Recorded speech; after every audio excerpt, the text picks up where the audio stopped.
elefantes a voar. Porquê? Porquê é que os elefantes estão a voar? Porque podem. Na nossa cabeça, eles podem. Se os elefantes à nossa volta, entre aspas, condicionados pelas regras da física do nosso planeta e deste cosmos todo, nós temos uma capacidade incrível, enquanto humanos, não sabemos dos outros animais, de fazer acontecer o que quisermos na nossa mente, na nossa imaginação.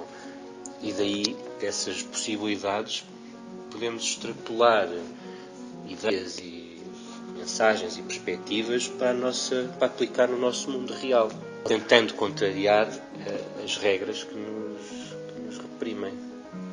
Como dizia no outro dia o Gonçalo M. Tavares numa palestra, a gramática condiciona-nos.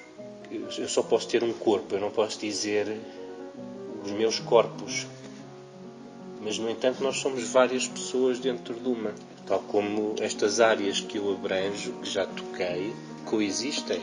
E são várias experiências e elas todas vão culminando nesta metamorfose de movimentos, de foras e de dentros. São várias experiências sempre a contribuir em paralelo para um corpo único. Às vezes lembro-me do Fernando Pessoa, conseguindo-se posicionar de diferentes pontos de vista, conseguia-se colocar no lugar de pessoas diferentes, moldando a sua própria inteligência, racionalidade, sensibilidade, para olhar de diferentes formas para diferentes coisas. E tudo isso era ele. E, de facto, foi uma forma muito inteligente de se livrar desse peso. Quando nós tentamos canalizar tudo o que temos cá dentro, todos os nossos diferentes eus, para uma pessoa só, entramos em choque constante, num drama interior, nós autolimitamos-nos. Um puxa para um lado, outro puxa para o outro. Será que deve fazer assim? Será que deve fazer de outra maneira? Porque todos têm razão. Todos complementam.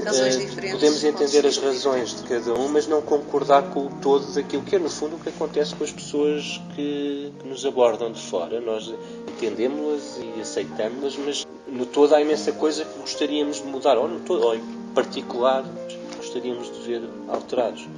E eu, às vezes, também isto se repercute nos quadros. Tenho uma expressão que é gestual, uma expressão ginasticada até, quando estou a pintar ou a desenhar coisas de uma determinada dimensão. Parece uma aula de ginástica onde estou quase a guiar do todo. O movimento é muito presente no teu traço. Em algum traço, lá está. Numa parte do Rodrigo, que representa de uma determinada maneira, há uma fisicalidade mesmo que é metida no traço, ou na pincelada, na mancha, que quisermos. E depois, quando saio e me sento ali no sofá a olhar para a tela para ver em que ponto é que aquilo está, e aquilo que muitos de nós às vezes dizemos, o quadro está a comunicar connosco. O que nós lá deixamos não foi feito em plena consciência. Há muito de inconsciente, de automatismos, se calhar, de coisas que o corpo sabe e que faz mais depressa do que a nossa mente percepciona. E, portanto, afastamos, olhamos para aquilo e comunicamos com ele e vemos... É preciso teres treinado muito ao longo da tua vida a capacidade de exteriorizar toda a aprendizagem que foste acumulando nas várias coisas que foste fazendo e experimentando, desde o desporto, às artes, aos teatros, aos cursos, às palestras, e é essa amálgama de experiências que depois, desaire artístico, saem e surgem coisas fantásticas. É de facto essa complementaridade, esse passar por tantas experiências diferentes, como seja a tocar uma guitarra clássica, o simples andar de bicicleta, que me faz fluir sobre o mundo de uma forma diferente. O corpo registra tudo isso. Nós somos uma permanente esponja E experiências. E quando esprememos a esponja, pode sair muita coisa que lá está metida. E esses tais momentos que falávamos, que é o ato de pintar, é o espremer da esponja e nós não sabemos muitas vezes, não temos consciência no momento do que é que está a sair. O corpo não há isso guardado. Sei lá, eu acho extraordinário a humildade com que tu fazes tantos trabalhos e de cariz tão frente.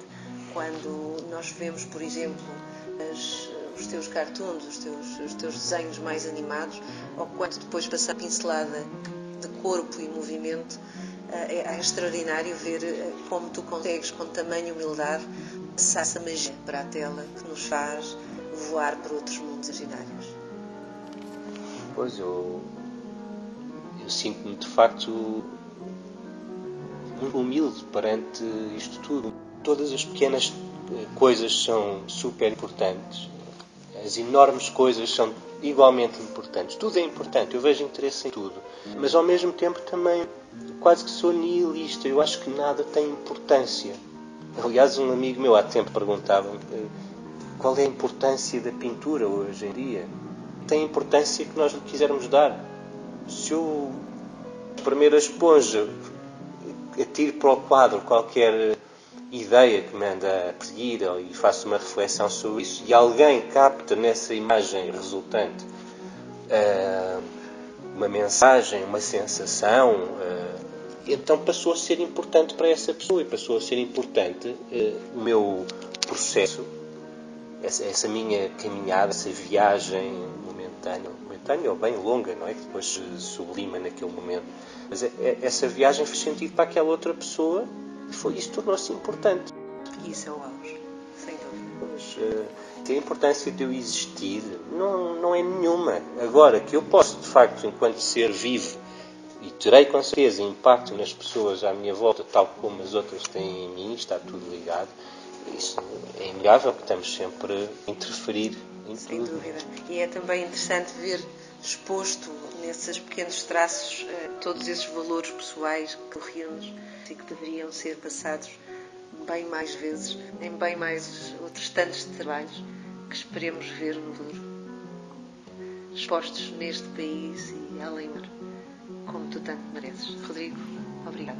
Obrigado, Marcela, por este encontro, este comunicar contigo para mais pessoas, para o mundo. Sim, porque acredito em fronteiras. Não existe. O mundo não tem fronteiras, mais. Os homens é que têm que as criar. E nós vamos chegar a todos porque as coisas belas. E às vezes o chegar a todos é permitir que os outros cheguem até nós também. É pôr-nos a jeito para deixarmos ser influenciados por outros. Obrigado, Marcelo.